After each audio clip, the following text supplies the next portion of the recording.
بسم الله الرحمن الرحيم.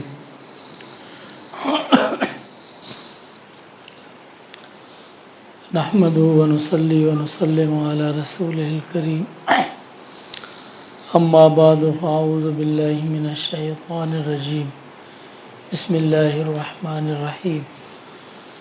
اليوم أكملت لكم دينكم وأتممت عليكم نعمتي ورضيت لكم الإسلام دينا.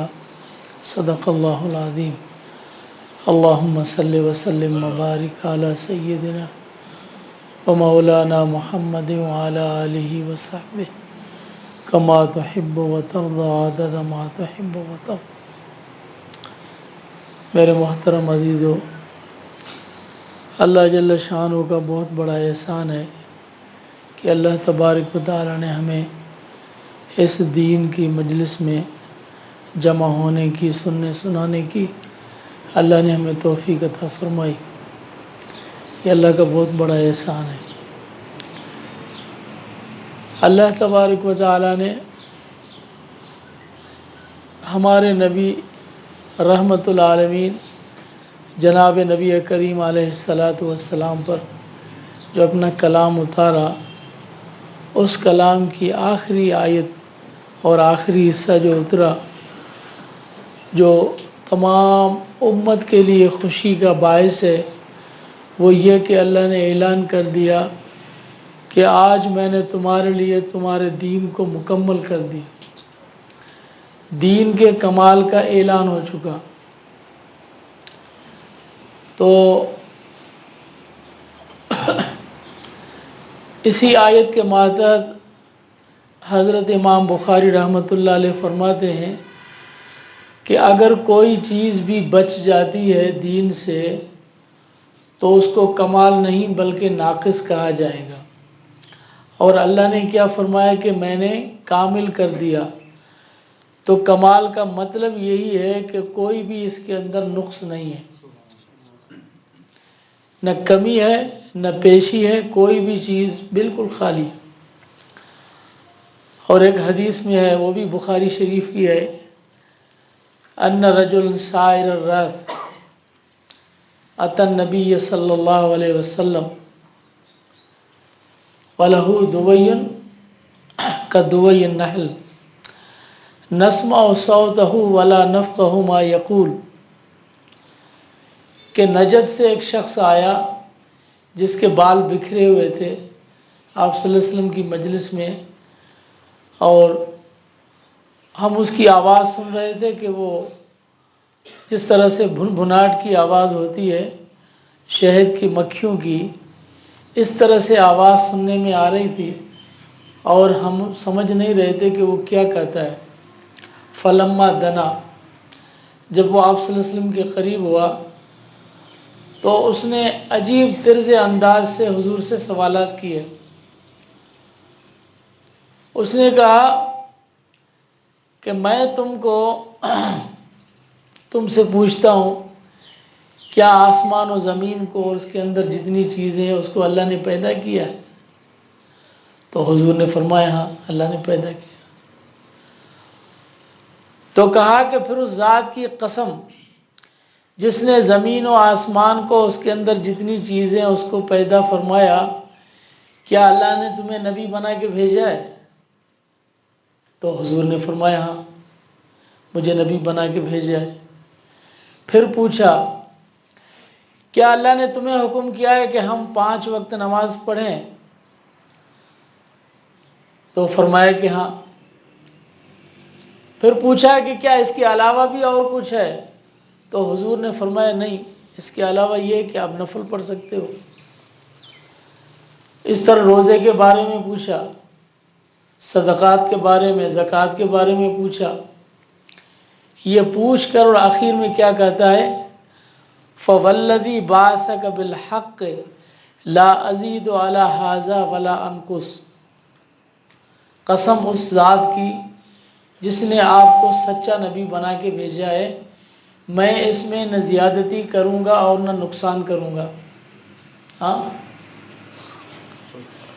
زیادتی تو شریعت میں مطلوب ہوتی ہے کہ مثلا ایک آدمی ساری رات نفل پڑھتا رہے، لیکن یہ ایک محاورہ ہوتا ہے، جس طرح سے کوئی آدمی کوئی چیز بازار میں خریدنے جاتا ہے، ہاں، اور جب اس کا مول جو ہے وہ چکاتا ہے اور مکمل کرتا ہے، تو وہ جو بیچنے والا ہے وہ کیا کہتا ہے آخر میں کہ اب میں اس میں کمی بیشی نہیں کروں گا، بھائی اب کمی بیشی نہیں ہوگی۔ تو بھائی کمی تو نہیں ہوگی لیکن پیشی تو ہو سکتی ہے نا، پیشی میں تو اس کا اپنا فائدہ ہے، اگر ریٹ بڑھتا ہے تو فائدہ تو اس کا اپنا ہے۔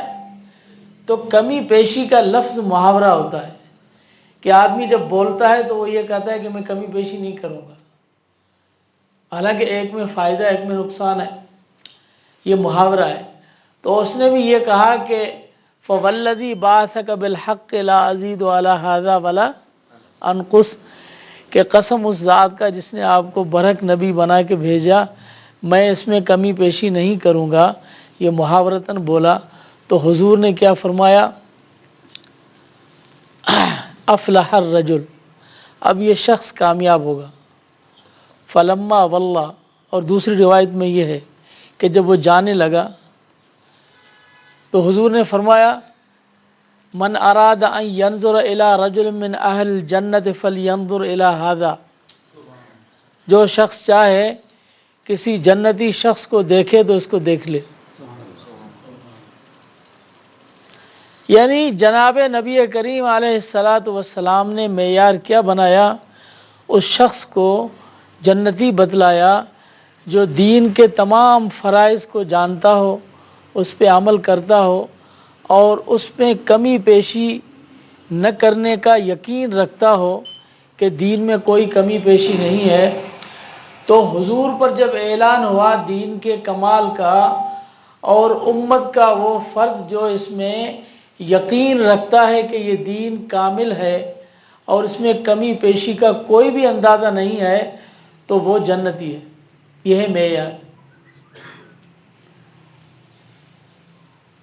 حضرت جناب سیدنا فاروق اعظم رضی اللہ تعالیٰ عنہ، کسی نے عرض کی حضرت آپ کی خلافت تو جس میں اتنی بڑی وسعتیں ہوئیں، اتنے ملک فتح ہوئے اور آپ نے حضور کے ساتھ وقت گزارا، اور حضرت صدیق اکبر رضی اللہ، یعنی اس کا مقصد یہ تھا کہ حضرت صدیق اکبر رضی اللہ تعالیٰ عنہ کا زمانہ ایک تو مختصر تھا اور پھر جو فتنے تھے ان کے تعاقب میں وقت گزرا، تو آپ کے زمانے میں اتنی بڑی فتوحات ہوئی۔ تو جناب فاروق اعظم رضی اللہ تعالیٰ عنہ جواب میں کیا فرمایا؟ فرمایا کہ اگر مجھے صدیق اکبر کی ایک رات اور ایک دن مل جائے تو میری ساری زندگی کے عمل میں اس کو دے سکتا ہوں، یعنی میرے زندگی کے تمام اعمال حضرت صدیق اکبر رضی اللہ تعالیٰ عنہ کی ایک رات اور ایک دن کا مقابلہ نہیں کر سکتے۔ رات تو وہ جو غار ثور میں امام الانبیاء کے ساتھ گزری، وہ رات، اور دن، اب اس میں سمجھنے کی بات ہے کہ کیا چیز ہے۔ اور دن، فرمائے دن وہ کہ جب حضرت صدیق اکبر رضی اللہ تعالیٰ عنہ خلیفے بنائے گئے اور پھر فتنہ پیدا ہوا مانعین زکوٰۃ کا، جن نے کہا ہم زکوٰۃ نہیں دیں گے، نعدی زکاتنا لمن کان صلاتہ سکن لنا، ہم تو زکوٰۃ حضور کو دیتے تھے، جو اللہ نے فرمایا کہ حضور کو جب زکوٰۃ آپ ادا کریں گے وہ آپ کے حق میں دعا کریں گے تو آپ کے لیے وہ رحمت ہے۔ قرآن میں اللہ نے فرمایا ان صلاتک سکن لہم، تو ہم تو اسی کو دیتے تھے، ہم کسی اور کو نہیں دیں گے۔ انہوں نے زکوٰۃ کا انکار کیا۔ اسی طرح سے اور بھی فتنے پیدا ہوئے، تو صحابہ میں اختلاف ہوا کہ اب کیا کیا جائے۔ ابھی حالات ایسے ہیں کہ ان کو چھوڑا جائے فی الحال اور حکومت کو مضبوط کیا جائے، پھر بعد میں ان کا تعاقب کیا جائے۔ تو جناب صدیق اکبر رضی اللہ تعالیٰ عنہ نے کیا کہا فاروق اعظم رضی اللہ تعالیٰ عنہ کو؟ اجبار انت فی الاسلام، اجبار انت فی الجاہلیت و خوار فی الاسلام، کیا تم جاہلیت میں اتنے بڑے دلیر اور مضبوط تھے اور اسلام کے زمانے میں اتنے بڑے کمزور ہو گئے ہو کہ تم ابھی فتنوں کے تعاقب میں خاموش ہو، کہتے ہو کہ ابھی نہیں؟ فرمایا کیا یہ ہو سکتا ہے او ينقص الدین و ابو بکر حی، یہ حضرت صدیق اکبر کے الفاظ یہ قیامت تک گونجتے رہیں گے تاریخ میں. کیا یہ ہو سکتا ہے کہ دین مٹ رہا ہو اور ابو بکر زندہ ہو؟ یہ نہیں ہو سکتا. کسی ایک چیز کی کمی ہو، اس کو گھٹا دیا جائے، اس کو اسلام کے فرائض سے ہٹا دیا جائے، پھر ابو بکر کے زندہ رہنے کا حق کیا ہے؟ اور اس کے بعد وہ فرمایا واللہ لو منعونی عقالا كانوا يعدونه الى رسول اللہ صلی اللہ علیہ وسلم لقاتلتهم على منعهم. فرمایا اللہ کی قسم، اگر جو اونٹ کے پاؤں میں رسی ہوتی ہے، اگر حضور کے زمانے میں جو دیتے تھے وہ رسی، اگر وہ بھی مجھے زکوٰۃ میں نہیں دیں گے تو میں ان کا قتال کروں گا اور پیچھا کروں گا، چھوڑوں گا نہیں. یہ تھے حضرت صدیق اکبر رضی اللہ تعالیٰ عنہ. تو حضرت فاروق اعظم رضی اللہ تعالیٰ عنہ فرماتے ہیں کہ ابو بکر کی وہ رات جو حضور کے ساتھ گزری اور وہ دن جس دن میں یہ فیصلہ ہوا، یہ دن رات اگر مجھے مل جائے اور اس کی نیکی میرے حصے میں آ جائے تو میں اپنی ساری نیکیاں ابو بکر کو قربان کرنے کے لیے تیار ہوں. کون سے عمر؟ کون سے عمر؟ وہ عمر کہ حضور فرماتے ہیں کہ تم آسمان کے ستاروں کو شمار کر سکتے ہو لیکن میرے صحابی عمر کی نیکیاں شمار نہیں کر سکتے. وہ عمر. تو آپ بتائیں کہ صحابہ کرام رضی اللہ تعالی اجمعین نے دین کی کتنی محنت کی، لیکن حضرت فاروق اعظم رضی اللہ تعالیٰ نے ایک رات پیش کی اور ایک دن. رات وہ جو وصال یار میں گزری، ہاں، اور دن وہ جو فراق یار میں دل پر پتھر رکھ کر بچھڑے ہوئے بندوں کو اپنے رب سے ملانے میں گزری. یہ وہ دن ہے. اور صحابہ کرام میں یہی صفت تھی. کون سی صفت تھی؟ کانوا باللیل رہبانا وبالنہار ہم فرسانا. راتیں ان کی خلوت میں اپنے رب کے ساتھ اللہ کی مجلس میں گزرتی تھی اور دن ان کے اللہ کے بچھڑے ہوئے بندوں کو اللہ کے ساتھ ملانے میں گزرتے تھے. یہی صحابہ کرام میں وصفیں تھی. ان کی خلوت بھی کام کی تھی، جلوت بھی کام کی تھی. تو صحابہ کرام کی زندگی یہی تھی. اسی طرح سے سمجھو کہ دن کے جتنے آدمی عمل کرتا ہے تو دن کے عمل کر کر کے جس طرح آدمی کھانا کھایا، اب کھانا اس کی مرضی ہے، ٹیبل پہ جو بھی کھائے کھاتا رہے. لیکن کھانے کے بعد اگر ہوٹل پہ کھانا کھایا تو کاؤنٹر پہ پیش ہونا پڑے گا نا، کہ بعد میں جمع حساب ہوگا نا کہ ابھی کیا حساب کتاب ہے، کیا جمع ہے.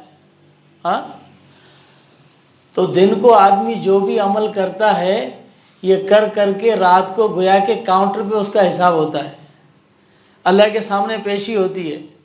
اب جب اکیلے میں بیچتا ہے تو اللہ کے سامنے حساب دے. رات کو سونے سے پہلے مراقبہ کرے، محاسبہ کرے اپنا کہ دن کو میں نے کیا اچھائیاں کی اور کیا برائیاں کی. اب اللہ کو حساب دے. رات خلوت میں اور دن جلوت میں یہ صحابہ کرام کی صفات تھی جس کو امت نے چھوڑا ہوا ہے. اسی لیے یہ امت بھٹکی ہوئی ہے کہ ان کے دن اپنے معاش میں گزرتے ہیں اور راتیں ان کی اپنے یاروں کے ساتھ اور دنیا کے دوستوں کے ساتھ گزرتی. اپنے حقیقی محبوب اللہ کی ذات ان کے ساتھ نہیں گزرتی.